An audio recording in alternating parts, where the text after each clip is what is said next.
वो एक दिन था अमेरिका के अंदर, जब अमेरिका का रहने वाला सिटीजन अपने बेड से उठता है और वो सबसे पहले अपना बैंक अकाउंट देखता है उठकर। उस समय कोई सिग्नल नहीं था, कोई रेडियो नहीं था, तो वो भागकर जाता है अपने बैंक के पास। लेकिन तब उसका बैंक बंद थे। वो अपने बैंक से पूछता है कि मेरे अकाउंट में कितने पैसे हैं। बैंक कहते हैं तुम्हारे अकाउंट में कोई पैसा नहीं है। तो वो पूछता है मेरा पैसा गया कहाँ। बैंक कहता है हमारे पास भी पैसा नहीं है। वो पूछता है ऐसा क्यों हुआ। तो बैंक कहता है हमने तुम्हारे सेविंग अकाउंट्स के पैसे ब्रोकर को लोन पे उठा दिए थे, लेकिन अब वॉल स्ट्रीट क्रैश हो गई है।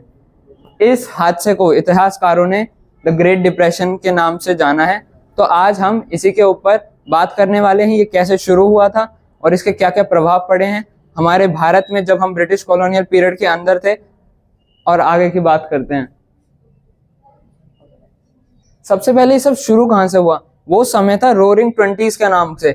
वर्ल्ड वॉर वन का एक दर्दनाक अंत हुआ था। वर्ल्ड वॉर वन के बाद यूरोप पूरा तहस नहस हो गया था। यूरोप को पैसा चाहिए था। अमेरिका ने खूब इन्वेस्ट किया यूरोप के अंदर, लोन्स उठा दिए और यूरोप उनको पैसा देते थे उनके ईएमआईज के ऊपर। तो अमेरिका के अंदर एक बूम आया, उसे रोरिंग ट्वेंटीज के नाम से जाना गया, जहां इंडस्ट्रीज, बड़ी बड़ी इंडस्ट्री में इतना पैसा मिला था कि जो बड़ी बड़ी फर्म्स थी, उद्योगपति थे, वो रातों रात रोड से करोड़पति बन गए थे। उस समय बड़ी बड़ी इंडस्ट्रीज जैसे general Motors, radio corporation of India का बहुत ज्यादा वहां बोलबाला था।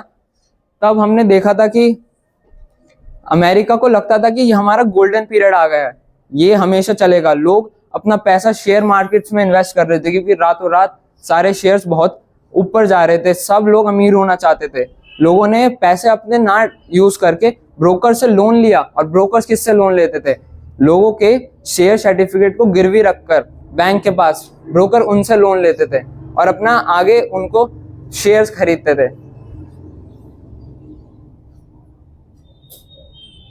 हम बात करते हैं ब्लैक ट्यूसडे की। अचानक से लोगों के बिलियन डॉलर्स ऐसे गायब हो गए शेयर मार्केट से, जैसे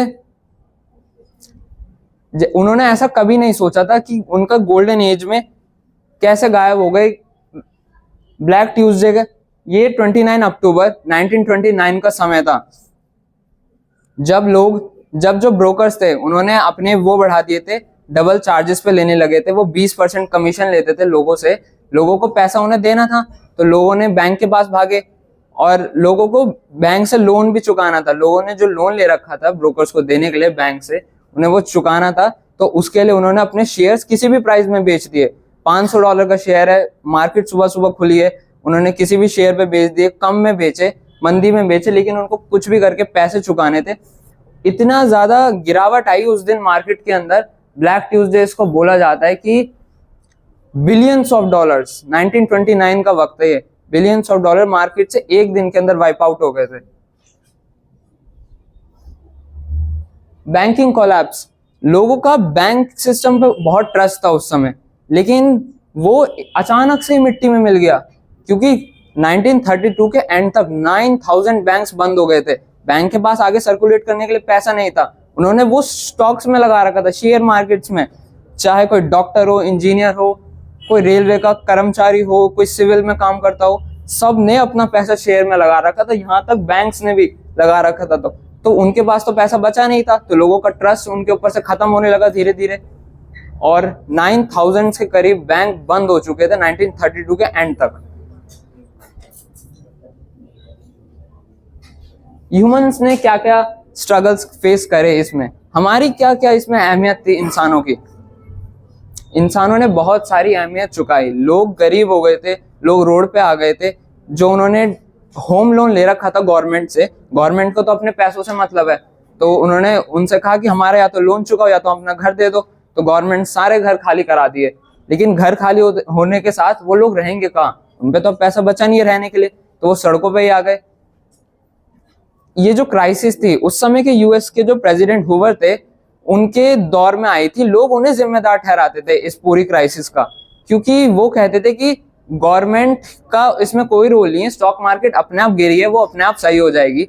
तो लोगों ने उनको बहुत ज्यादा ताड़ना शुरू कर दिया। लोगों ने, जो लोग फुटपाथ पे सोते थे कंबल बना के, अखबारों के कंबल से, उन्हें टीज करने के लिए उन्होंने ऐसे वर्ड यूज करे, हूवर ब्लैंकेट, लोग जो फटे जूते पहनते थे उन्हें हूवर बूट्स कहते थे। लोग जहां स्लम्स एरिया बन गया था फुटपाथ पूरा, उन्हें होवर विल्स कहते थे, ताकि यूएस के प्रेसिडेंट को लगे कि उन्होंने क्या करा है। लास्ट में जब क्राइसिस ह्यूमन के चल रहे थे, आखिरी में इंसान की इंसानियत ही काम आएगी, पैसा तुम कहाँ लेके चले जाओगे? मौत के बाद तो अगर तुमने अच्छे कर्म करे हैं, इस समाज में तुम्हारी इज्जत बनी है, तो ही लोग याद करते हैं। अगर आज जेब में पैसा है तो लोग पूछते हैं कैसा है। उस समय लोगों ने इंसानियत दिखाई। उस समय का एक गैंगस्टर था, मतलब अंडरवर्ल्ड का, एल कैपोन उसका नाम था। उसने सूप किचन शुरू करे थे, यानी वो ये वादा नहीं करता था कि तुम सबका पेट भर जाएगा, लेकिन वो ये वादा करता था कि कोई भूखा नहीं सोना चाहिए। उसकी कोशिश रहती थी कि रात को कोई भूखा ना सोए, तो उसने सूप किचन स्टार्ट करे थे ताकि लोगों को कुछ खाने के लिए मिल सके। अनएम्प्लॉयमेंट इतना बढ़ गया था उस समय कि 25% यूएस की पॉपुलेशन उस समय 25% अनएम्प्लॉयड थी। हर 4 में से एक बंदा अनएम्प्लॉयड था उस समय। नेचर्स फ्यूरी, नेचर इंसानों की गलती नेचर कैसे संभाल सकती है? नेचर ने भी अपना दिखाया। जो फार्मर्स थे, उनके पास जो बचे खुचे वो थे खेत, जिनसे वो बेच तो सकते नहीं है, अब मार्केट में कोई खरीदने वाला है नहीं, कितने प्राइस वो कम कर लें। तो उन्होंने क्या करा, जब ड्राउट पड़ गया, सूखा पड़ गया, तो उनके वो खेत भी चले गए। अब किसान को अपने घर में पेट भरने के लिए भी अपने वो नहीं बचा था, अनाज थोड़ा सा भी। तो बहुत बड़ी क्राइसिस इसमें भी भाग लेती है। इंडिया का इम्पैक्ट, लोगों को लगता था कि इंडिया तो दूसरे कोने में है, इंडिया के ऊपर क्या इम्पैक्ट पड़ सकता है। उस समय हम ब्रिटिश पीरियड के अंदर थे, तो इंडिया के ऊपर ये इम्पैक्ट पड़ा था। सबसे पहले अमेरिका में कोई चीज हुई है, अगर उसका ग्लोबल इम्पैक्ट ना पड़े तो अमेरिका किस बात का। इंडिया की इंपोर्ट और एक्सपोर्ट 50% तक गिर गए थे। बंगाल में जूट्स की खेती होती थी, वो 60% तक कम हो गई थी। लोगों के प्राइस कम हो गए थे, लेकिन ब्रिटिश गवर्नमेंट ने कहा था हम टैक्स कम नहीं करेंगे। लोग बेच नहीं पा रहे थे आगे, उनके पास इनकम का सोर्स नहीं बन पा रहा था इंडिया में फार्मर्स का, लेकिन ब्रिटिश गवर्नमेंट ने फिर भी टैक्स अपने कम नहीं करे, और इससे इंडिया ने चुकाई है। अमेरिका के लोगों की गलती की कीमत इंडिया ने भी बहुत चुकाई है। 1932 में इंडिया से 250 मिलियन पाउंड्स का गोल्ड लंदन गया था, उनकी इकोनॉमी बचाने के लिए, उनकी अर्थव्यवस्था ना खराब हो जाए, इसलिए 250 मिलियन के हमारा गोल्ड वहां गया था। सिविल डिसओबीडियंस मूवमेंट की हम इसमें बात करते हैं।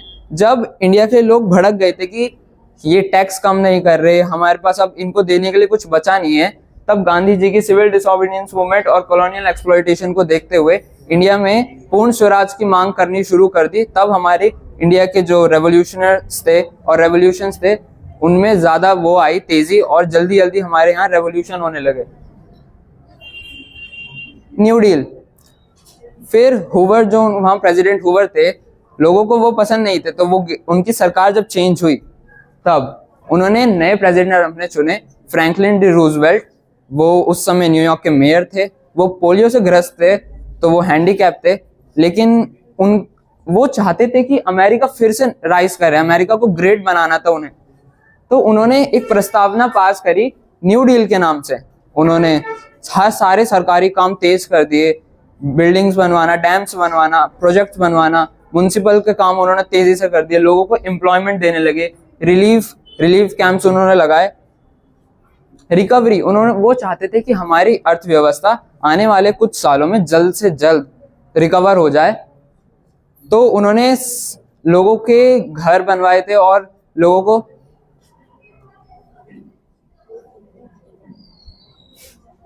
इसका कंक्लूजन ये आता है कि फ्रैंकलिन डी रूजवेल्ट का एक क्योट है, the only thing we have to fear is fear itself.